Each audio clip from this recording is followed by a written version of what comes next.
بسم اللہ الرحمن الرحیم۔ السلام علیکم ورحمۃ اللہ وبرکاتہ۔ آن لائن قرآن اکیڈمی کی جانب سے آج آپ کے ساتھ بہت ہی پیارا نبی کریم صلی اللہ علیہ وآلہ وسلم کا فرمان شیئر کریں گے۔ آپ نے اس کو جان لینے کے بعد اپنے تمام کام اسی فرمان کے مطابق نہ صرف یہ کہ خود کرنے بلکہ صدقہ جاریہ کی نیت سے آپ نے اس ویڈیو کو اپنے تمام دوستوں تک لازمی شیئر بھی کرنا ہے۔ ساتھ ساتھ اگر آپ اب تک ہمارے چینل پہ چینل سبسکرائب نہیں کیا، سب سے پہلے چینل کو سبسکرائب کر کے بیل آئیکن کے بٹن کو آپ لازمی دبا دیا کیجیے تاکہ ایسی ہی مفید ویڈیوز کے نوٹیفیکیشن آپ تک بر وقت بآسانی پہنچ سکے۔ صبح سویرے کام شروع کرنا۔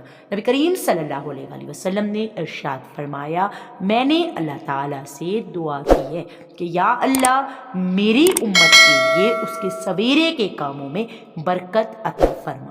تو پیارے ساتھیوں، میں یقین رکھتی ہوں کہ جب آپ بھی صبح اپنے تمام کام کر لیتے ہوں گے تو آپ نے ضرور محسوس کیا ہوگا کہ صبح کے وقت کیے جانے کام جلدی جلدی ختم ہو جاتے ہیں، چاہے خواتین کے کام ہیں، چاہے بچوں کے کام ہیں۔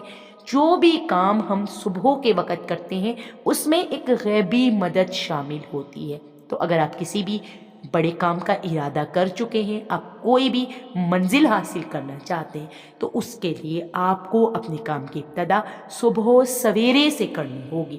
اپنے ٹائم ٹیبل کو بنائیے، ترتیب دیجیے، اس حدیث کو اپنے ذہن میں رکھیے، آپ کو اور پاور ملے گی اور طاقت ملے گی کہ آپ کے پیارے نبی صلی اللہ علیہ وآلہ وسلم کی دعائیں آپ کے ساتھ شامل ہوں گی۔ انشاءاللہ تعالیٰ اللہ تعالیٰ برکتوں ہی برکتوں سے آپ کو نوازیں گے، آپ کے تمام تر کام جلدی جلدی ختم ہو جائیں گے۔ آپ ایک ہفتہ پہلے شروع کیجئے، ایک ہفتے کی یہ روٹین بنائیے کہ کوئی بھی کام آپ جب شروع کریں تو صبح سویرے شروع کریں، انشاءاللہ نتائج سامنے